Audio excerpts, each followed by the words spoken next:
Calicut university 4th semester BCom BBA BA BSc-കാരുടെ സബ്ജക്റ്റുകളെക്കുറിച്ചും, അതായത് നമ്മൾ handle ചെയ്യുന്ന സബ്ജക്റ്റുകളെക്കുറിച്ചും അതിൻ്റെ ട്യൂഷൻസിനെ കുറിച്ചും ഒക്കെയാണ് നമ്മൾ ഈ ഒരു വീഡിയോയിൽ ഡിസ്കസ് ചെയ്യാനായിട്ട് പോകുന്നത്. അപ്പോൾ ഒത്തിരി പേര് ചോദിച്ചിരുന്നു, ഏതൊക്കെ സബ്ജക്റ്റാണ് 4th സെമ്മിൽ വരുന്നത്, ടെക്സ്റ്റ് ബുക്ക് വാങ്ങേണ്ടത് നിർബന്ധമാണോ, അതിൻ്റെ ഏതെങ്കിലും ട്യൂഷൻ നമുക്ക് ക്രാഷ് കോഴ്സ് പോലെ അവൈലബിൾ ആയിരിക്കുമോ, യൂട്യൂബിൽ ഏതൊക്കെ വീഡിയോസ് ഉണ്ട്, അങ്ങനെ ഒത്തിരി ഡൗട്ട്സ് 4th സെം റിലേറ്റ് ചെയ്ത് ചോദിച്ചിട്ടുണ്ടായിരുന്നു. അതിൻ്റെ നോട്ട്സ് കാര്യങ്ങളൊക്കെ ചോദിച്ചിട്ട്.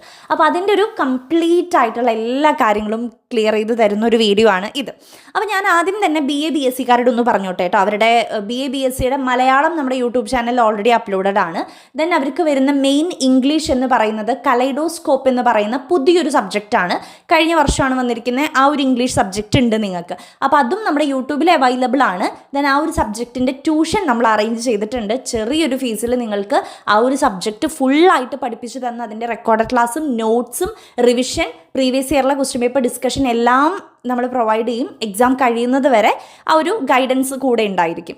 അതാണ് BA BSc-കാരെ കുറിച്ച് പറയാനുള്ളത്. ഇനി BCom BBA-ക്ക് നിങ്ങൾക്ക് രണ്ട് കൂട്ടർക്കും കോമൺ ആയിട്ട് വരുന്ന സബ്ജക്ട്സ് ആണ് ഓൺട്രപ്രണർഷിപ്പ് ഡെവലപ്മെൻറ്റ്. അതിനെ നമ്മൾ ഷോർട്ടാക്കിയിട്ട് EDP എന്നാണ് പറയാറുള്ളത്. പിന്നെ കോർപ്പറേറ്റ് റെഗുലേഷൻസ് എന്ന് പറയുന്ന ഒരു സബ്ജക്റ്റ് ഉണ്ട്. നമുക്ക് കഴിഞ്ഞ സമയം ബിസിനസ് റെഗുലേഷൻസ് ആയിരുന്നില്ലേ, ഈ വട്ടം കോർപ്പറേറ്റ് റെഗുലേഷൻസ് ആണ്.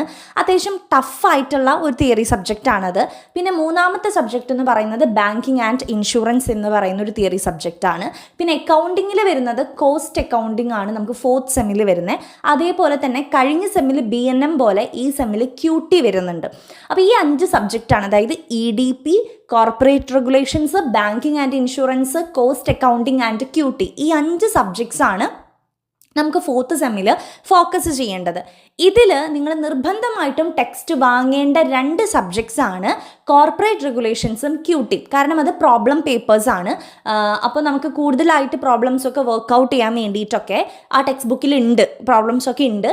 അപ്പോൾ അതുകൊണ്ട് നമുക്ക് ആ ടെക്സ്റ്റ് ബുക്കുകൾ 2 പ്രോബ്ലത്തിൻ്റെ വാങ്ങുന്നത് ബെറ്റർ ആയിരിക്കും. എല്ലാവരും പുതിയത് തന്നെ വാങ്ങണമെന്നൊന്നുമില്ല, നിങ്ങളുടെ സീനിയേഴ്സിൻ്റെ കയ്യിൽ നിന്ന് ചോദിച്ചാലും മതി.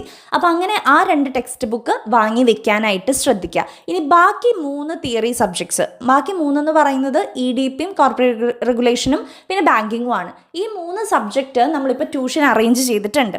അപ്പോൾ ഒത്തിരി കുട്ടികൾ പറഞ്ഞൊരു കാര്യമാണ്, ഞാൻ എക്സാമിൻ്റെ ടൈമിൽ 3rd സെമ്മിൻ്റെ എക്സാമിൻ്റെ ടൈമിൽ ഒരു 10 ദിവസത്തെ ഒരു ബാച്ച് ക്ലാസ് എടുത്ത് കൊടുത്തിട്ടുണ്ടായിരുന്നു, 20 ദിവസത്തെ ഒരു ക്ലാസ് എടുത്ത് കൊടുത്തിട്ടുണ്ടായിരുന്നു, 1 മാസത്തിൻ്റെ ഒരു ക്ലാസ് എടുത്ത് കൊടുത്തിട്ടുണ്ടായിരുന്നു, വെറും 2-3 ദിവസത്തിൻ്റെ ക്ലാസ്സും എടുത്ത് കൊടുത്തിട്ടുണ്ടായിരുന്നു. അങ്ങനെ പല പല ബാച്ചായിട്ട് സെയിം സബ്ജക്റ്റ് നമ്മൾ ട്യൂഷൻ അറേഞ്ച് ചെയ്തിരുന്നു.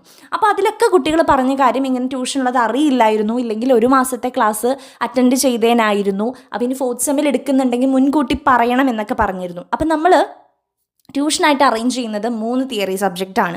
അപ്പോൾ അത് 1 by 1 ആയിട്ടാണ് നമ്മൾ എടുക്കുക. അതായത് ഇപ്പോൾ നമ്മൾ സ്റ്റാർട്ട് ചെയ്യുന്നത് ബാങ്കിങ് ആൻഡ് ഇൻഷുറൻസ് ആണ്. ബാങ്കിങ് ആൻഡ് ഇൻഷുറൻസ് മുഴുവനും എടുത്ത് കഴിഞ്ഞിട്ട്, അത് നമുക്ക് ഡെയിലി 1 hour ക്ലാസ്സേ ഉള്ളൂ രാത്രി. അപ്പോൾ രാത്രി ഒരു 7:30 തൊട്ട് 8:30 വരെയൊക്കെ ഉണ്ടാവുള്ളൂ ക്ലാസ്. അപ്പോൾ അങ്ങനെ ഒരു 15 ദിവസത്തിൽ നമ്മൾ എന്ത് ചെയ്യും, ബാങ്കിങ് ആൻഡ് ഇൻഷുറൻസ് കംപ്ലീറ്റ് ചെയ്യും. അത് കഴിഞ്ഞിട്ട് ബാക്കി ഒരു 15 ദിവസത്തിൽ നമ്മൾ EDP കംപ്ലീറ്റ് ചെയ്യും. അത് കഴിഞ്ഞിട്ട് നമ്മൾ കോർപ്പറേറ്റ് റെഗുലേഷൻസ്. അങ്ങനെ 3 തിയറി സബ്ജക്റ്റ് നമ്മൾ ഒരു മാർച്ച് മാസത്തിന് മുന്നായിട്ട് നമ്മൾ കംപ്ലീറ്റ് ചെയ്യാണ് കേട്ടോ.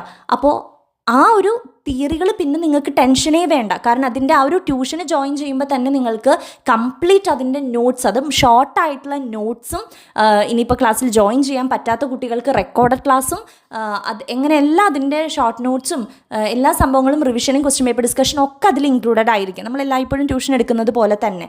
അപ്പോൾ ഇങ്ങനെ ഡീറ്റെയിൽ ആയിട്ട് എടുക്കുമ്പം നിങ്ങൾക്ക് എക്സാം ടൈമിൽ ജസ്റ്റ് ഒന്ന് വായിച്ചു നോക്കിയാലും മതി. അല്ലാതെ ഈ എക്സാം ടൈമിൻ്റെ തലേദിവസം നമ്മൾ ഈ ഓടിച്ച് പറയുമ്പോൾ അതിൽ നമുക്ക് 1-2 കാര്യങ്ങൾ മാത്രമേ പറഞ്ഞു പോകാൻ പറ്റുന്നുള്ളൂ. അത് ചിലപ്പോൾ ചോദിച്ചില്ലെങ്കിൽ നമ്മൾ പെട്ടും പോവും. അപ്പോൾ അതുകൊണ്ട് ഇങ്ങനെ ഡീറ്റെയിൽ ആയിട്ടുള്ള ക്ലാസ്സാണ് നമ്മൾ ഈ വട്ടം എടുക്കുന്നത്.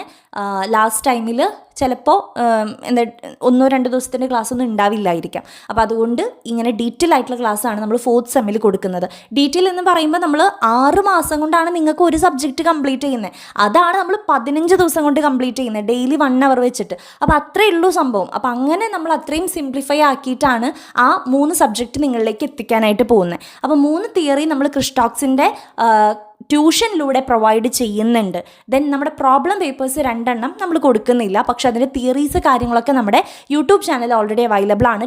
നമ്മുടെ ട്യൂഷന് ജോയിൻ ചെയ്ത് കഴിഞ്ഞാൽ അതിൻ്റെ തിയറി കാര്യങ്ങളൊക്കെ ഞാൻ നിങ്ങൾക്ക് എക്സാം ടൈമിൽ എന്തെങ്കിലും പറഞ്ഞു തരുമൊക്കെ ചെയ്യും. ഓക്കെ, അപ്പോൾ അതാണ് നമ്മുടെ ഈ ഒരു 5 സബ്ജക്റ്റുകളെ കുറിച്ച് പറയാനുള്ളത്. Then 4th sem BA BSc കാരുടെ കലൈഡോസ്കോപ്പ് നോട്ട്സ് സഹിതം നമുക്ക് ട്യൂഷൻ അവൈലബിൾ ആയിരിക്കും. അപ്പോൾ ഇതെല്ലാത്തിൻ്റെയും ഇനി സ്റ്റാർട്ടിംഗ് ഡേറ്റും കാര്യങ്ങളും ഞാൻ പറഞ്ഞു തരാം. നമ്മുടെ ഈ 4th സെമ്മിൻ്റെ ട്യൂഷൻ നമ്മൾ സ്റ്റാർട്ട് ചെയ്യുന്നത് January 12 മുതലാണ്. ഓക്കെ, അതായത് ഈ 12 തീയതി വൈകുന്നേരം 6 മണി വരെ നിങ്ങൾക്ക് ഫീസ് പേ ചെയ്തിട്ട് ജോയിൻ ചെയ്യാനുള്ള ഒരു അവസരമുണ്ട്. ലിമിറ്റഡ് സീറ്റുകളാണ് ഉള്ളത്, കാരണം നമ്മൾ ഓൾറെഡി നമ്മുടെ മുന്നത്തെ ബാച്ചുകളിൽ ഉണ്ടായ കുട്ടികൾ സീറ്റ് ബുക്ക് ചെയ്ത് കഴിഞ്ഞു, അവർ ജോയിൻ ആയി കഴിഞ്ഞു. അപ്പോൾ ഇനി കുറച്ച് സീറ്റുകളുണ്ട്. അപ്പോൾ നിങ്ങൾ എത്രയും പെട്ടെന്ന് പേ ചെയ്തിട്ട് ജോയിൻ ചെയ്യാനായിട്ട് ശ്രമിക്കുക. 3നും കൂടിയിട്ട് ഒരു ചെറിയൊരു ഫീസ് മാത്രമേ നമ്മൾ ഈടാക്കിയിട്ടുള്ളൂ. അത് ഈ മൊത്തം ഈ 3 സബ്ജക്റ്റ് എടുത്ത് തീർന്ന് റിവിഷനും ക്വസ്റ്റ്യൻ പേപ്പർ ഡിസ്കഷനും ഓഡിയോയും എല്ലാം പ്രൊവൈഡ് ചെയ്ത് എക്സാം കഴിയുന്നത് വരെയുള്ള ഫീസാണത്. അല്ലാതെ മാസം കുറേ കുട്ടികൾ ചോദിച്ചു മാസമാണോ, ഒരു സബ്ജക്റ്റ് കഴിയുന്നത് അനുസരിച്ചാണോ ഫീസ്? അങ്ങനെയൊന്നുമല്ല. നിങ്ങൾ ഒരൊറ്റ തവണ അടച്ചു കഴിഞ്ഞാൽ പിന്നെ അടക്കേ വേണ്ട.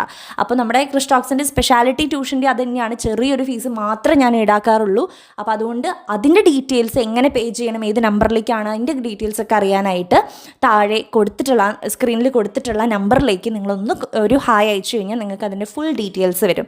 ഓക്കെ, അപ്പോൾ എത്രയും പെട്ടെന്ന് പേ ചെയ്ത് സ്ക്രീൻഷോട്ടും പേരും എനിക്ക് അയച്ചു കഴിഞ്ഞാൽ നിങ്ങൾക്ക് എന്ത് ചെയ്യാൻ പറ്റും, ക്ലാസ്സിൽ ജോയിൻ ചെയ്തിടാനായിട്ട് പറ്റും. 12 തീയതി മുതൽ നമ്മൾ ക്ലാസ് സ്റ്റാർട്ട് ചെയ്യും. അപ്പോൾ 12 തീയതിക്ക് മുന്നായിട്ട് തന്നെ നിങ്ങൾ ക്ലാസ്സിൽ ജോയിൻ ചെയ്യാനായിട്ട് ശ്രമിക്കുക കേട്ടോ. അപ്പോൾ വേഗം സ്ക്രീനിൽ കാണുന്ന നമ്പറിലേക്ക് ഒരു ഹായ് അയച്ചോളൂ.